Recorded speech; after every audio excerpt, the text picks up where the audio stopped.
Hey everyone, Professor Leis here.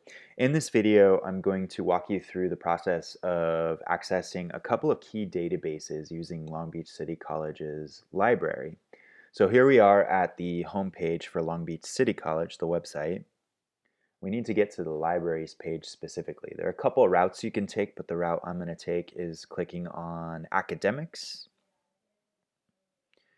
And there will be a drop-down menu, and near the bottom, the penultimate tab is Library. So let's go ahead and click on that. And here we are at the library's homepage specifically. My hope is that everyone has been here many times, but just in case, I want to point out a couple of features, resources for you. First one, chat with a librarian. This is something that I recommend that you take advantage of. I can help you with a lot of stuff regarding research and help you narrowing your topics and addressing specific concerns for our class and the research involved in the different projects for our class. But a librarian specializes in research. That's one of the key things that a librarian does. And so they just have a greater wealth of knowledge and understanding for the ins and outs of research. So I recommend that you do take advantage of their services because they can be of great help. And so this will be just sort of like an instant messenger feature where you can actually chat with a librarian. Another resource, the library resources guide. So this, there will be a lot of different um, helpful handouts and things that can help you narrow your topics or figure out some of the databases. There's different citation resources available to you there. We also have library tutorial videos, so different videos that focus on a wide variety of topics. So a couple of key resources there, but the one we want to focus on right now is this one, search for articles. So we're going to click on that. Now there are two databases that we're going to focus on in this video. The first one is Opposing Viewpoints, and the second one is Academic Search Complete through EBSCO or EBSCOhost. But let's go ahead and take a look at Opposing Viewpoints. So I'm going to click on this tab over here on the right-hand side that says Databases A through Z. So let's go ahead and click on that. And then we have all the letters of the alphabet because the different databases are arranged alphabetically. So you could choose to scroll down if you'd like, and you can kind of check out the different databases that are available to you, or you can click on O to go directly to the O section for opposing viewpoints. But I'm going to take just a brief detour for a second to highlight the Oxford English Dictionary. For those of you who don't know, this is the best, by far, the best dictionary in existence, or at least in existence on Earth. And the reason for that is it's just very, very, very comprehensive, and they have all kinds of different aspects for probably millions of words. So I recommend taking advantage of this specific dictionary if you ever need to look up a word for a class. Now, normally you would have to pay to access the dictionary. But because you are students at Long Beach City College and Long Beach City College pays for a subscription, you have access. So I definitely recommend taking advantage of this dictionary. It is seriously the best dictionary ever. So, okay, back to the main program. We got Opposing Viewpoints, Gale in Context. Let's go ahead and click on this.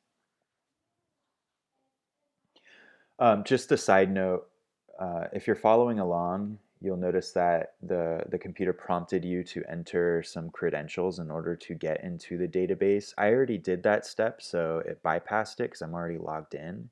But should be just your student ID number and your last name in order to access the databases. And again, that's because these things require subscriptions. And so if you're not on campus, it's not going to recognize that you're a campus member, so you need to prove that just so you have access. Okay, so a couple of key features of Gale in Context Opposing Viewpoints. Just as with any database, we have a search field. So if you want to look up something specific, you can go ahead and type that into the search field in order to see what they have available. Another feature of this particular database is the issues of interest. These are just especially topical issues, things that are very relevant to the current moment. And so right here, this issue, freedom of assembly, that's very much a current issue. We had the election recently, and so that was very much a current thing and is in our current time. Women in politics, so obviously we had the election, so Kamala Harris elected the first woman in the White House, so obviously women in politics, very topical. We have voting laws, again the election just happened, so different laws concerning voting. Unemployment and job creation, this is something obviously very relevant to the COVID-19 pandemic and the kind of effects of that. Okay, so just a couple of key issues there, some things that they'll highlight. And so what Gale will do, Gale is the company in charge of this database, they will update different issues and then they will become featured on the main page or their home page here. What I want to highlight though with this database, or what I recommend that you do, is click on Browse Issues. Okay, so we have this icon with a little light bulb, Browse Issues. So let's click on that. This is especially important and useful if you don't really know what your topic is yet. So what they do, they have all of the different issues in this database where they have sources collected and arranged alphabetically in 3 columns. And as we scroll, we can see that, holy crap, there's a lot of them here, right? So hundreds of issues. So each of these will have a set of sources that you can check out. So we're scrolling, we got all kinds. So just for the sake of example, I'm going to click on Medicaid, just right randomly. So when you click on any issue, it's going to show you a read more, kind of an overview of the issue with some sort of image to kind of denote the issue. I'm going to click on read more so I can just actually read more of what the background information is of this issue. Now I want to emphasize something. This right here, this background information, this overview is not meant to be a source. Okay, so I do not want you to use the overview as one of your sources. I do recommend, however, that you read it so that you can get a broader understanding of the issue, right?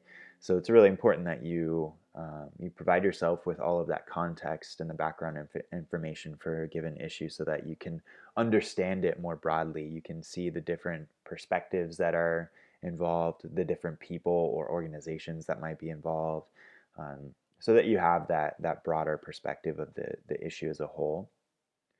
Okay, well, if I can't use this as a source, what can I use as a source? So let's go ahead back to the previous page.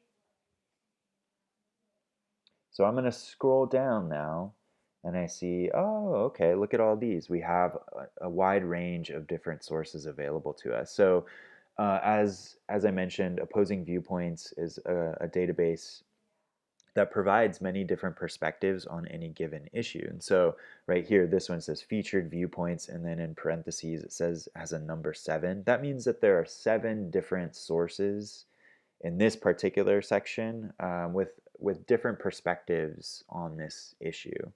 To the right, we have this academic journals, and then in parentheses, we have a number 126. That means there are 126 articles from academic journals all about this particular topic. We have some more viewpoints. So here we have 52 different sources. References, so we have 38 different sources there. Infographics, images, audio, videos, news. So here we have 5,438. That means these are all newspaper articles, so of course there'd be a lot more of those because they come out a little bit more frequently. Magazines. So a whole host of different potential sources that you could use in your research. So all of these are possible sources that you can use. Again, do not use the overview article as a source. So I'm going to click on one just to demonstrate a couple of features here. So let's click this one. So at the top, it'll provide the authors of the article. So this particular article has 3 different authors. It was published October 29th, 2020, so that's very recent. It's from the journal Plus One. It's volume 15, issue 10. Gives you the publisher, all the different particulars of the document itself. So all of this is the information that you would need in order to cite this, which is great.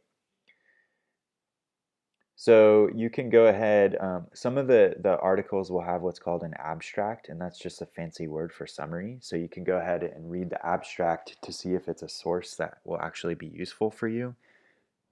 If after reading the abstract you determine that it's not useful, that saved you a bunch of time. So now you can say, oh, okay, well, let me go find another source.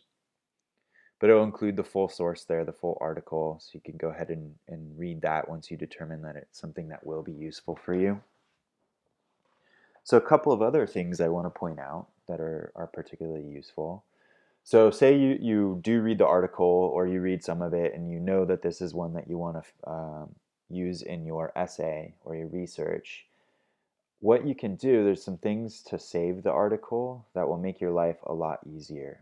Okay, so up at the top we have a toolbar. So we have a button that says Cite, one that says Send To, one that says Download, one that says Print, Get Link, and then this is a feature, Highlights and Notes, so you can actually annotate the article, which is very helpful.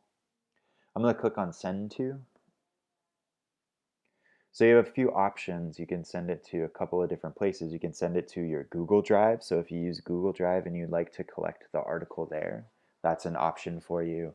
If you use OneDrive, that's another option for you. You can send it to your OneDrive, or you could send it to your email. And that's just what I recommend, sending it to your email. So I'm going to show you this. You click that, and you just type in your email address. In the subject line, it already fills it in. That's the title of the article. You don't need to worry about putting a from. And then you could say, give yourself a little message, a little reminder, maybe what the source is, just to make your life a little bit easier. So you could send the full text, which I recommend that you do. You just go ahead and click the send button, and it sends it to your email. So now that way you have the article saved and you don't need to go back and look for it and potentially not be able to find it again. You could also download it to your computer. You could print it out. So if you prefer to print things and annotate the old-fashioned way, excellent. That's an option for you. Here's another feature that I think is particularly helpful, especially if you're not really familiar with citing in MLA. So you can click that and it'll generate the citation for you according to MLA guidelines, 8th edition. The only caveat I have about this is that 9 times out of 10, these citation generators are not 100% accurate. There's usually something a little off or something that's missing or maybe needs to be altered or changed. One thing that I noticed right away in this particular one is they didn't capitalize the title in the appropriate way. So that's something. So what you could do is you could verify that it's accurate by using your copy of Everything's an Argument and turning to the MLA section and looking for the way that you would cite a journal article and comparing it. You can kind of compare your notes there. Other thing too, if you use Noodle Tools or EasyBib, those are some other citation generators that can be useful. But again, whether or not, whichever citation generator you use, make sure that you verify, because again, 9 times out of 10, there's something that's not right.